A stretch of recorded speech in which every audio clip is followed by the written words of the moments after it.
어머님, 밥 안 하세요? 얼른 차려주셔야 먹든가 말든가 하죠? 아이고, 그래야 알겠다.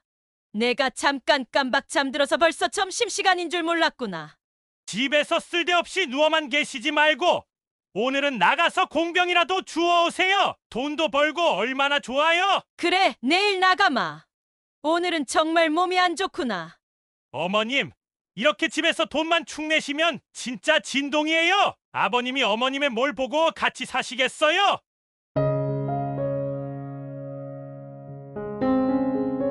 어느 평범한 오후, 박진수 씨는 집안에서 뭔가 이상한 기운을 느꼈습니다. 항상 따뜻한 미소를 짓던 아내 미영 씨의 표정이 점점 어두워지고 있었던 것이죠. 그리고 그 뒤에는 며느리 수진 씨의 차가운 말과 행동이 숨어 있었습니다. 어머님, 왜 이렇게 집에만 계세요? 돈도 못 벌면서 이렇게 앉아만 있으면 무슨 도움이 되겠어요? 아무 말 없이 고개를 숙이며 집안일을 하던 미영 씨.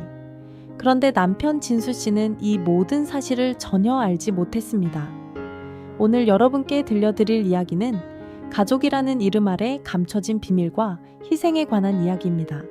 가족의 따뜻함 속에 숨겨진 차가운 진실, 지금부터 시작합니다. 하지만 그의 성격은 한편으로 가부장적이었다. 가정에서는 늘 내 말이 옳다 라는 태도를 유지했고 아내 김미영이 모든 집안일을 맡는 것을 당연하게 여겼다. 남자가 밖에서 돈 벌고 여자가 집안을 지키는 건 당연하지 않나? 라는 생각을 가진 그는 아내가 힘들어도 일을 헤아리려 하지 않는 경우가 많았다. 김미영 씨는 박진수 씨와 달리 온화한 성격으로 마을 사람들에게 천사 같은 사람이라 불렸다. 둥근 얼굴에 따뜻한 미소를 가진 그녀는 마을 사람들뿐 아니라 가족에게도 늘 한결같은 사랑을 주었다.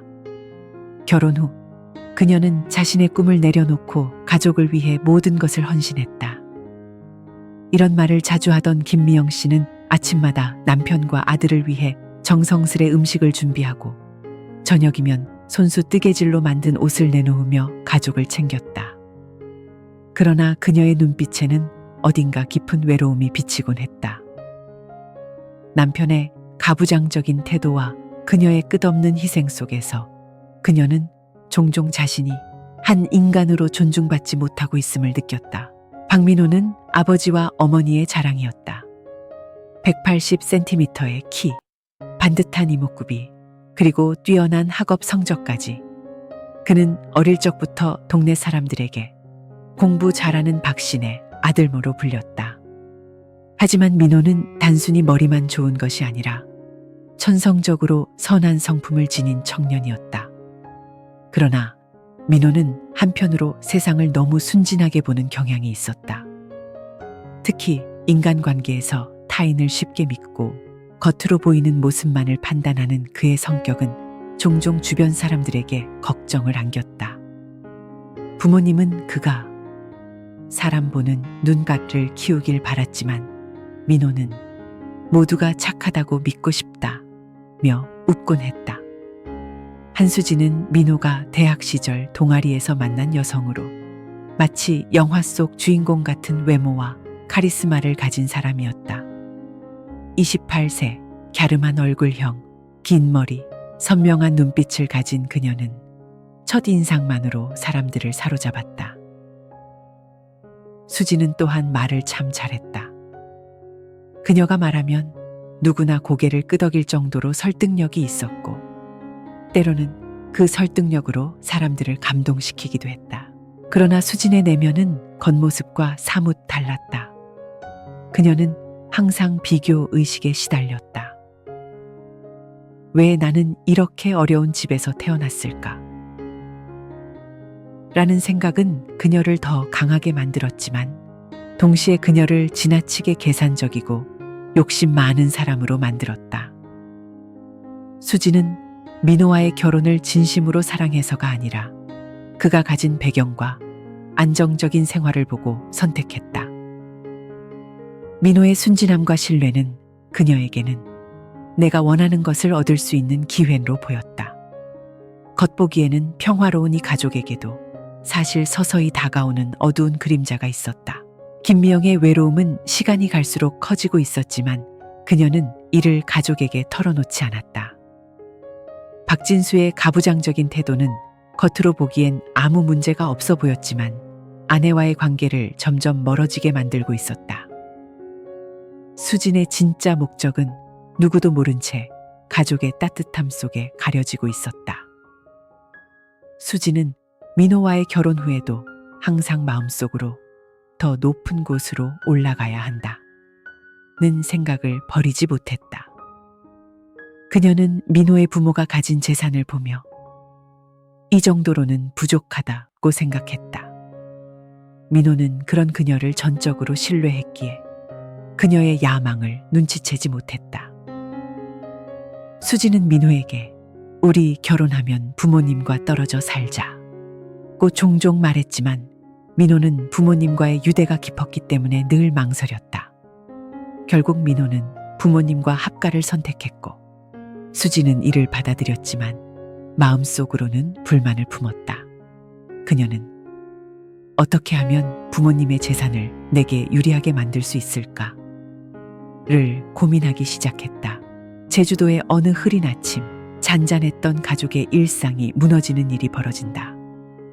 가족의 중심이었던 김미영 씨가 예상치 못한 사고를 당하며 평화로운 나날은 끝을 맞이하고 숨겨져 있던 갈등과 진실이 하나씩 드러나기 시작한다.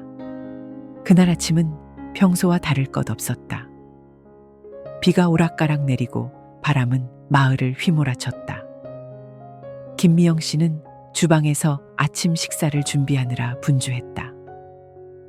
평소처럼 따뜻한 미역국 냄새가 부엌을 채우고 박진수 씨는 테이블에 앉아 신문을 읽고 있었다. 여보, 미역국 좀 먹어봐요. 간이 괜찮은지 봐줘요. 진수 씨는 신문을 넘기며 고개를 끄덕였다. 괜찮아. 늘 그렇듯 딱 좋아. 하지만 그 순간 현관 초인종이 울렸다. 김미영 씨는 수건으로 손을 닦으며 급히 문을 향해 걸어갔다. 누구세요? 비 오는 날씨에 택배가 도착했다. 그녀는 현관으로 달려가 문을 열고 문 앞에 놓인 박스를 주워들었다. 비가 바닥에 고여 미끄러운 상황에서도 그녀는 급히 집 안으로 들어오려다가 발이 미끄러졌다. 아! 김미영 씨의 비명이 집안에 울려 퍼졌다. 박스를 놓친 그녀는 계단에서 굴러떨어졌고 거실 바닥에 그대로 쓰러졌다. 박진수 씨가 급히 달려왔지만 그녀는 움직이지 못한 채 고통스러운 표정을 짓고 있었다. 여보, 괜찮아? 대답 좀 해봐. 그녀는 겨우 속삭이듯 말했다. 다리가 움직이지 않아. 구급차의 사이렌 소리가 마을에 울렸다. 병원으로 향하는 동안 진수 씨는 손을 꼭 잡고 중얼거렸다. 괜찮을 거야. 당신은 늘 강했잖아.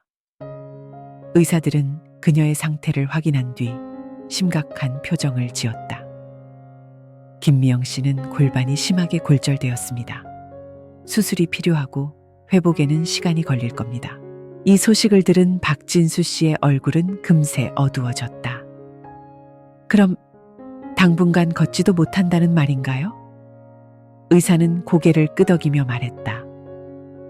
네, 재활 훈련과 휠체어가 필요할 겁니다. 심리적으로도 많이 힘드실 겁니다. 사고 소식을 듣고 한수진은 병원으로 달려왔다. 그녀는 병실에 들어오자마자 김미영 씨의 손을 잡고 눈물을 흘렸다.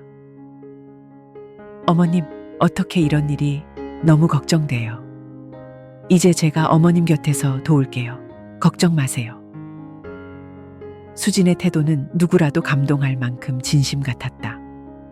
그녀는 병실에서 간호사처럼 김미영 씨를 돌보고 심지어 밤새 간병까지 자청했다. 박진수 씨와 박민호는 그런 수진의 모습에 감탄하며 그녀에게 더욱 의지하게 되었다. 새아기, 정말 고맙다. 우리가 너한테 너무 신세를 지는구나.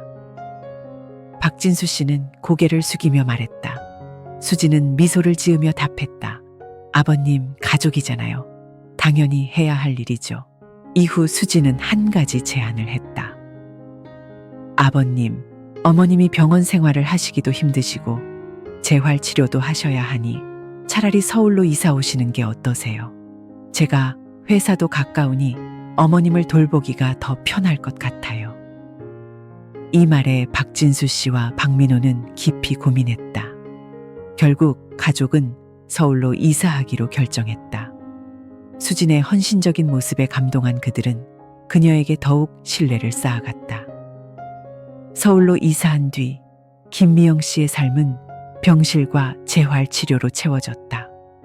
그녀는 비록 걷지 못하지만 마음만은 강하게 먹으려 애썼다. 그러나 그녀의 눈에는 자주 슬픔이 깃들었다. 내가 이렇게 누워만 있어서 가족들에게 짐이 되는 건 아닐까. 수지는 여전히 헌신적인 모습으로 가족의 신뢰를 얻고 있었다. 그러나 그녀의 속내는 달랐다. 병원비와 재활비를 관리하며 수지는 자연스럽게 가정의 재정 상황을 알게 되었고 이를 이용할 계획을 세우기 시작했다. 하지만 수진의 완벽한 모습 이면에는 작은 균열이 보이기 시작했다. 그녀는 점점 더 재산과 관련된 발언을 하기 시작했다. 아버님, 어머님 병원비가 이렇게 많이 나왔으니 앞으로는 조금 더 절약해야 하지 않을까요?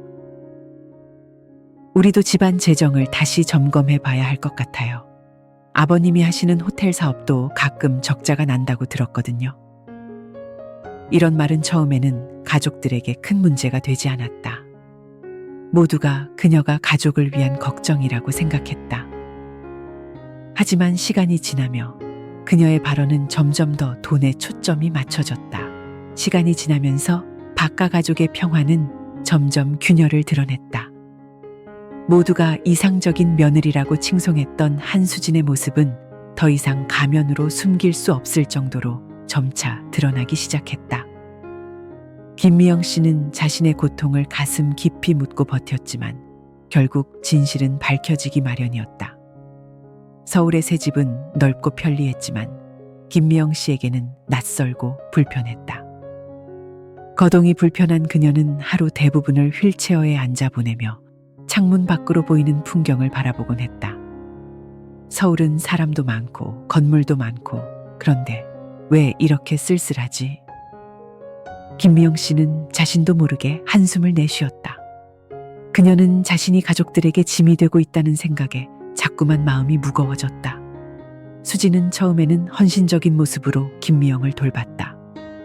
그러나 시간이 지나면서 그녀의 태도는 점점 달라졌다.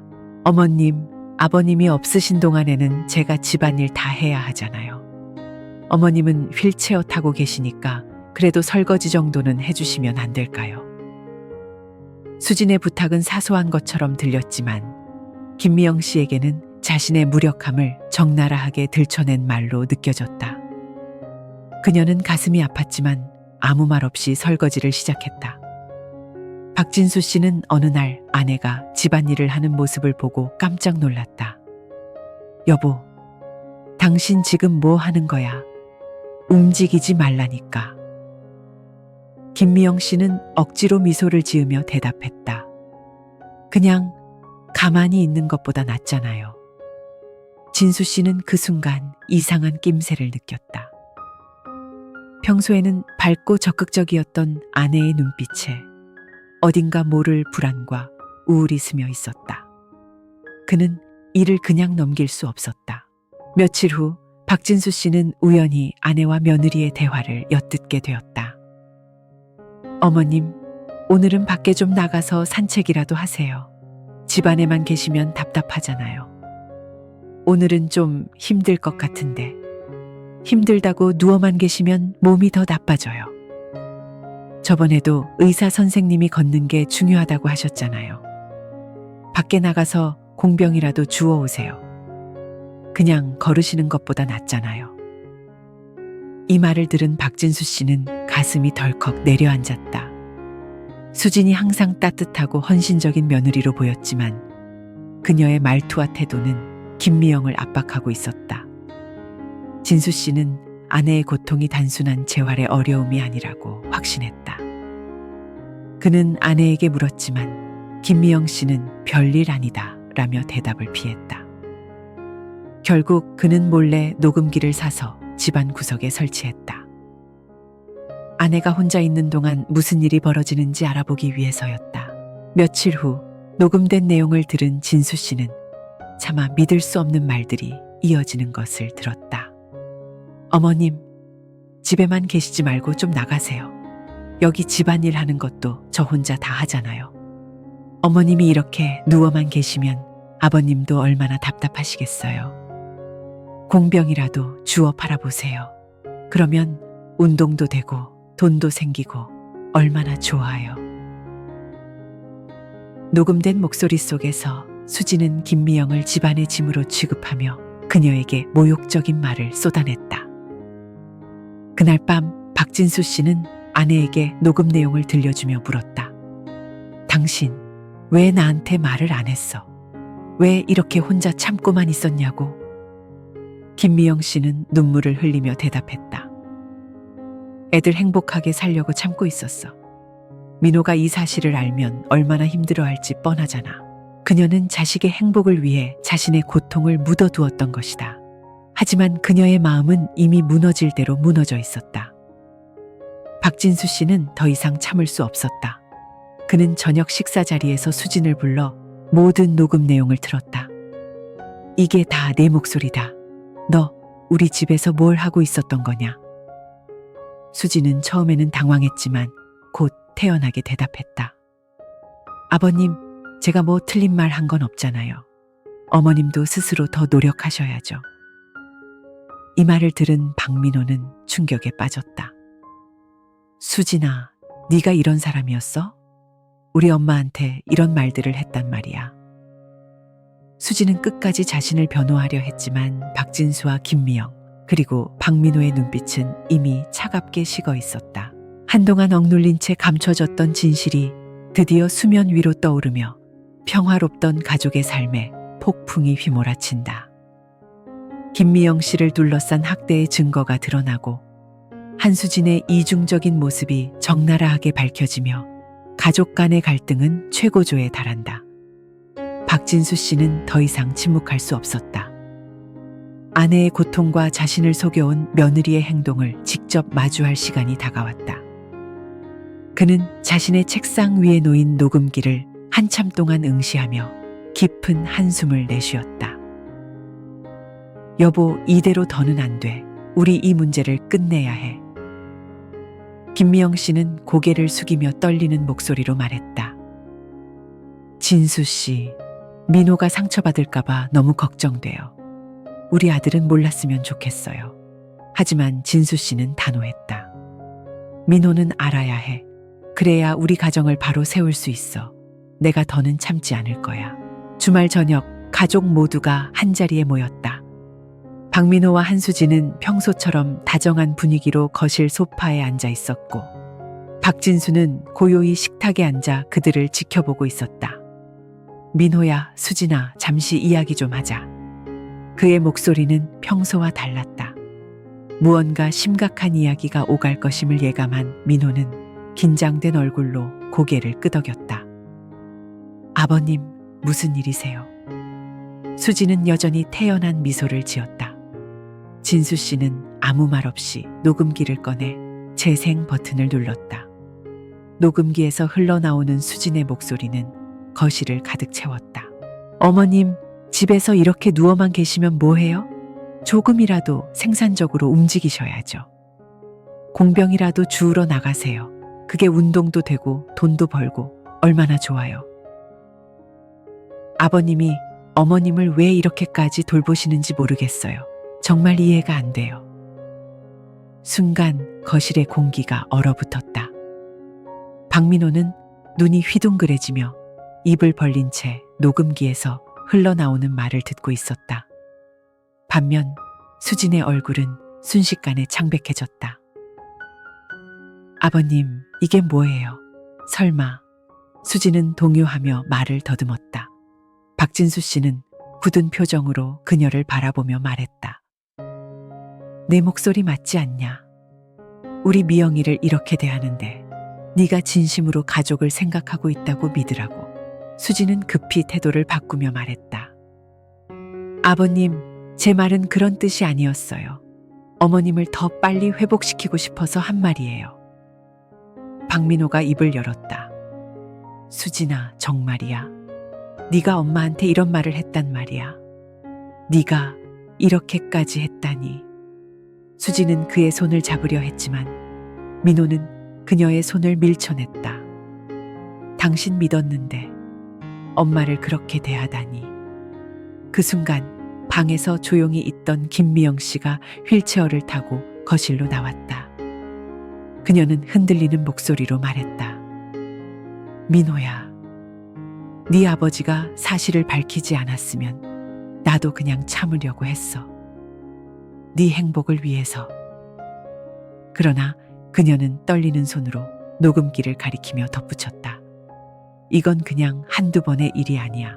수진이가 매일같이 나를 이렇게 대했어. 나한테 상처 주는 말을 너무 쉽게 하더라. 민호는 충격에 휩싸인 채로 주먹을 꽉 쥐었다. 엄마, 미안해요. 제가 몰랐어요. 정말 몰랐어요. 민호는 수진을 향해 소리쳤다. 수진아, 네가 어떻게 나한테 이럴 수 있어? 우리 엄마한테 이럴 수 있냐고. 수진은 울음을 터뜨리며 말했다. 민호, 나도 힘들었어. 시어머니 간병하면서 나도 내 생활을 포기해야 했잖아. 나도 사람이야. 나도 지쳤다고. 하지만 민호는 더 이상 그녀의 말을 들을 수 없었다. 네가 지쳤으면 나한테 말했어야지. 우리 엄마를 이렇게 대하는 게 말이 돼? 수지는 결국 자리를 박차고 방으로 들어가 문을 닫아버렸다. 박진수 씨는 단호한 목소리로 말했다. 민호야, 이제 선택은 내 몫이다.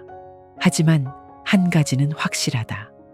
우리 집안에서 이런 일이 다시는 일어나선 안 된다.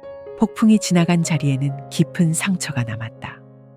한수진의 진실이 밝혀지며 가족은 그녀와의 인연을 끊기로 결심했지만 박가의 상처를 치유하기 위해서는 시간이 필요했다.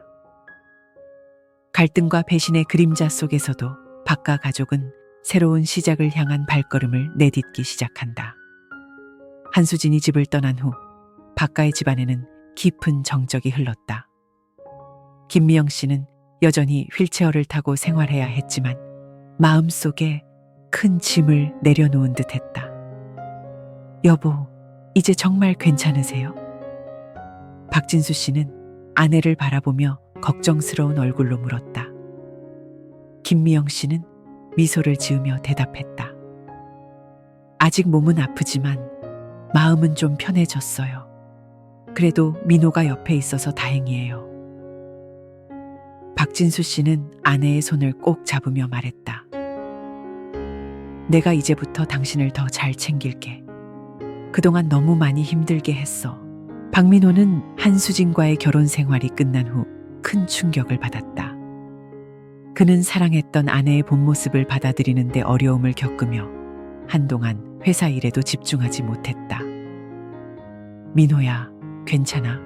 요즘 너 많이 힘들어 보인다. 아버지의 걱정스러운 물음에 민호는 고개를 숙이며 대답했다. 아버지, 제가 너무 어리석었어요. 수진이가 엄마를 그렇게 대하는 걸 전혀 눈치채지 못했어요. 박진수 씨는 아들의 어깨를 두드리며 말했다. 이제 알았으니 됐다. 중요한 건 네가 여기서 뭘 배우느냐야. 앞으로 너도 더 강해질 거다. 민호는 아버지의 말을 가슴 깊이 새기며 조금씩 자신을 추스르기 시작했다. 그는 시간이 날 때마다 어머니를 돌보며 가족과의 시간을 소중히 여겼다. 어느 날 박가 가족은 바닷가 근처로 드라이브를 떠났다. 오랜만에 집을 벗어나 맑은 공기를 마시며 바람을 맞는 김미영 씨의 얼굴에는 옅은 미소가 떠올랐다. 여보, 여기 공기가 참 좋네요. 민호도 같이 오니 더 좋고요. 민호는 어머니를 바라보며 말했다. 엄마, 앞으로는 제가 더 자주 모시고 나올게요. 너무 집에만 계시면 안 돼요. 박진수 씨도 미소를 지으며 말했다. 그래, 우리가 이렇게 바깥에서 시간을 보내는 게 얼마나 좋은데 앞으로 자주 나가자. 그날 가족은 조개를 줍고 작은 등대 근처에서 사진을 찍으며 오랜만에 따뜻한 시간을 보냈다. 박진수 씨는 아내의 재활이 마무리되면 제주도로 다시 돌아가기로 결심했다. 여보, 우리가 처음 시작했던 그곳으로 돌아가자. 제주도에 가면 당신도 더 편해질 거야. 김미영 씨는 잠시 생각하다 고개를 끄덕였다. 그곳에서 우리가 얼마나 열심히 살았는지 기억나요. 민호도 그곳에서 자랐으니 돌아가는 것도 나쁘지 않겠네요. 민호는 부모님의 결정을 존중하며 말했다. 저도 회사 일 때문에 서울에 남아야 하지만 시간 날 때마다 제주도로 내려갈게요. 박가 가족은 새로운 출발을 위해 준비를 시작했다. 그들은 작은 펜션을 개조해 새로운 삶을 시작하기로 했다. 박가 가족의 이야기는 단순히 한 가정의 갈등과 치유를 다루는 데 그치지 않고 독자들에게 인간관계의 본질과 가족이라는 울타리의 의미를 되돌아보게 합니다. 김미영 씨의 희생, 박진수 씨의 결단, 그리고 박민호의 성장 과정을 통해 우리는 사랑, 신뢰, 그리고 가족의 중요성을 다시 한번 깨닫게 됩니다. 그러나 이 이야기는 단지 따뜻한 메시지만을 전하는 데 그치지 않습니다. 그것은 우리에게 스스로를 돌아보고 우리가 진정으로 소중히 여겨야 할 가치가 무엇인지 질문합니다. 김미영 씨는 아들을 위해 자신의 상처를 숨기며 침묵을 선택했습니다. 하지만 그녀의 침묵은 오히려 가족의 갈등을 깊게 했습니다. 박진수 씨는 오랜 믿음과 희생 끝에 진실을 마주하며 어려운 결정을 내렸습니다. 박민호는 사랑과 진실 사이에서 갈등하다 결국 진실을 선택했습니다. 이 과정에서 가족의 의미는 단순한 혈연의 연결이 아니라 서로를 존중하고 믿으며 함께 성장할 수 있는 관계라는 것을 보여줍니다. 한수진의 행동은 단순한 악역으로 규정하기 어렵습니다. 그녀는 자신이 처한 환경 속에서 선택을 했지만 그 선택은 결국 그녀를 파멸로 이끌었습니다. 현대 사회의 물질주의와 개인주의가 가족의 가치를 희석시키고 있는 것은 아닐까? 한수진은 더 나은 삶을 꿈꾸며 선택한 결혼이 결국 자신과 타인 모두를 파괴한 결과를 낳았다는 점에서 현대인의 욕망과 갈등을 대변합니다. 독자들은 그녀의 행동을 비난하면서도 그녀가 처한 상황에 대해 연민을 느낄 수 있습니다.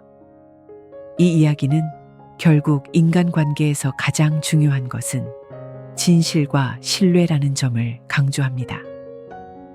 거짓과 욕망은 잠시 우리의 삶을 빛나게 할 수 있지만 그것이 남긴 상처는 시간이 지나도 아물기 어렵다.